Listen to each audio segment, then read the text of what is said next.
अपनी बहनों की सुरक्षा के लिए आप शेर बन जाते हो, मगर दूसरी की बहनों के लिए आप सुअर क्यों बन जाते हो? कि मच्छर डेंगू से होने वाली मौत का विरोध प्रदर्शन कर रहे हैं, दरिंदे आदमी की खाल में आते हैं। नमस्ते भारत, कोलकाता केस का पूरा एनालिसिस आज के वीडियो में करेंगे और हम ये भी जानेंगे कि जैसे घिनौने काम का अंजाम क्या है, इसकी सजा क्या है अपने भारतीय संविधान में। तो शुरुआत करते हैं।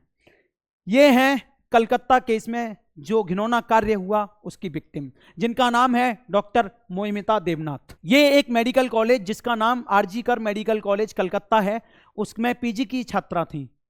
डॉक्टर बनने के लिए कितनी मेहनत करनी पड़ती है ये मैं आपको अच्छे से बता सकता हूं, क्योंकि मैं नीट वाले छात्रों को पढ़ाता हूं जो डॉक्टरी की तैयारी करते हैं। तो सबसे पहले 12th करने के बाद नीट का एग्जाम देते हैं, उसके लिए 16-16 घंटे पढ़ते हैं ये लोग। जब जाके नीट एग्जाम क्वालिफाई होता है, तब जाके किसी गवर्नमेंट मेडिकल कॉलेज में एडमिशन मिलता है, तब ये लोग वहां से एमबीबीएस कर पाते हैं। एमबीबीएस 5.5 साल की होती है कुल, जिसमें 4.5 साल किताबें पढ़नी पड़ती हैं, 1 साल हॉस्पिटल में प्रैक्टिस करनी पड़ती है। उसके बाद फिर से एक एग्जाम होता है जो कि नीट पीजी एग्जाम होता है। उसको जब आप क्वालिफाई करते हो तब जाके आप एमएस या एमडी बन सकते हो, तब जाके तुम्हें कोई मेडिकल कॉलेज मिलेगा।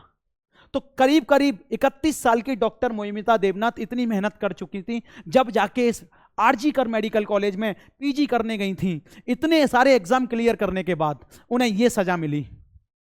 आखिरकार डॉक्टर मोहिमिता देवनाथ अपने हॉस्पिटल में इलाज कर रही थी, मरीजों का प्रैक्टिस कर रही थी, क्योंकि ड्यूटी 24 घंटे की भी होती है, 36 की भी होती है, ज़्यादा इमरजेंसी पड़े तो 72 घंटे की भी होती है इन डॉक्टर्स की ड्यूटी।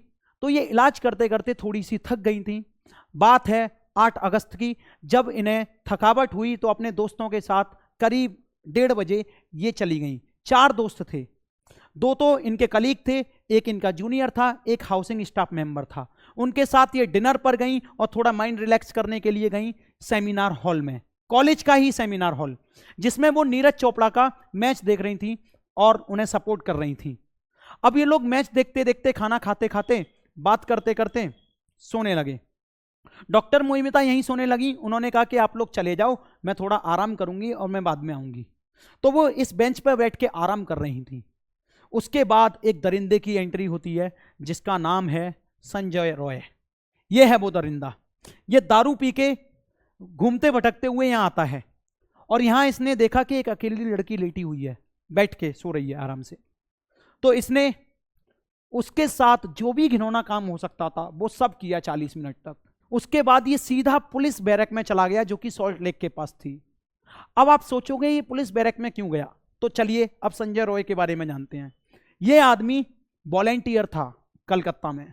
वॉलेंटियर का मतलब होता है पुलिस का सहायक, जो कि नेचुरल डिजास्टर हो जाए या कहीं पे भी दंगे फसाद हो रहे हैं तो उनमें ये पुलिस की हेल्प करवाते हैं। अब भाई साहब 12,000 रुपए की सैलरी पे थे, ना तो पुलिस वाले थे, सिर्फ वॉलेंटियर थे और रहते पुलिस वालों की तरह थे, पुलिस वालों की बैरक में रहते थे और इनके ऊपर पहले से ही 13 केसेस चल रहे थे। ऐसे लोग पुलिस में भर्ती थे। ऊपर से इनका सीधा सीधा संबंध आरजी कर मेडिकल कॉलेज के प्रिंसिपल संदीप घोष के साथ था।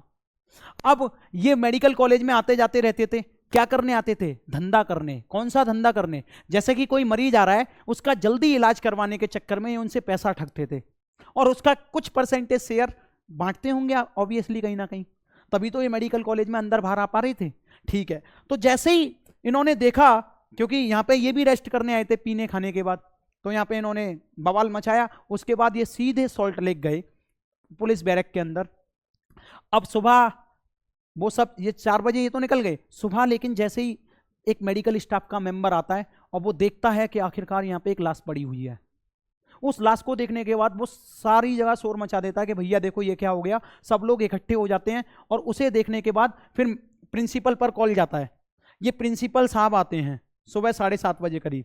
इन्हें पता चलता है कि यहाँ पे कुछ हो रखा है, तो इन्होंने घर वालों को कॉल लगाया और बोला कि आपकी बेटी ने सुसाइड किया है। डॉक्टर साहब जो कि प्रिंसिपल हैं, इन्हें यह भी पता होता है कि ऑटोप्सी की रिपोर्ट में कैसे मर्डर होता है, कैसे सुसाइड होता है, तो ये उसकी घायल अवस्था को देख के पता नहीं लगा पाए कि उसका मर्डर हुआ है सुसाइड। खैर, थोड़ी देर बाद घर वाले आते हैं, पुलिस आती है, तब जाके कहीं केस रजिस्टर्ड होता है। केस रजिस्टर्ड हुआ अननेचुरल डेथ का। फिर डॉक्टर मोहिमिता के पेरेंट्स आके उनकी हालत देखते हैं। वो पुलिस वालों को बोलते हैं कि ये अननेचुरल डेथ नहीं है, या तो ये रेप हुआ है या इसका मर्डर हुआ है, तो फिर वो केस दोबारा से चेंज होके मर्डर का केस रजिस्टर्ड होता है। उसके बाद कहीं जाके ये डॉक्टर साहब बोलते हैं कि इसमें गलती किसकी है, गलती है उस लड़की की, क्योंकि वो रात को सेमिनार हॉल में गई थी और पूरे मेडिकल कॉलेज के अंदर प्रोटेस्ट होने लग गया, तब जाके कहीं ना कहीं उस केस पर कार्रवाई हुई। जैसे ही खबर सोशल मीडिया के थ्रू फैली, पूरे भारतवर्ष में प्रोटेस्ट होने लग गया। अब बात प्रोटेस्ट की हुई तो ममता दीदी भी प्रोटेस्ट पर उतनी अपनी ही सरकार में, और बोली कि इस केस में जो भी शामिल होगा उसे हम फांसी की सजा दिलवाएंगे। ये तो वही बात हुई ना कि मच्छर डेंगू से होने वाली मौत का विरोध प्रदर्शन कर रहे हैं। खैर, पॉलिटिक्स में नहीं जाऊंगा। अब इस दरिंदे के बारे में पता कैसे चला पुलिस को? इस ब्लूटूथ डिवाइस के कारण। जिस जगह ये घिनौना काम करके गया था वहां अपनी ब्लूटूथ डिवाइस छोड़ गया था। उसके बाद जैसे ही पुलिस ने इसको कॉल करके बुलाया, पकड़ के बुलाया, तो जैसे ही ब्लूटूथ ऑन किया इसके फोन से कनेक्ट हो गया, तो ये ब्लूटूथ डिवाइस की वजह से पकड़ पाया। सुनकर दर्दनाक ये किस्सा, आंख से आंसू हर हाल में आते हैं। उनके साथ हुआ ये हादसा तो मैं समझा, दरिंदे आदमी की खाल में आते हैं। तो ये दरिंदा है जो कि आदमी की खाल में आया हुआ है। अब उसके बाद तो जब ऑटोप्सी की रिपोर्ट आती है तो डॉक्टर सुवर्णा गोस्वामी बोलते हैं, the multiple penetration indicated the presence of more than one person and she was assaulted more than once.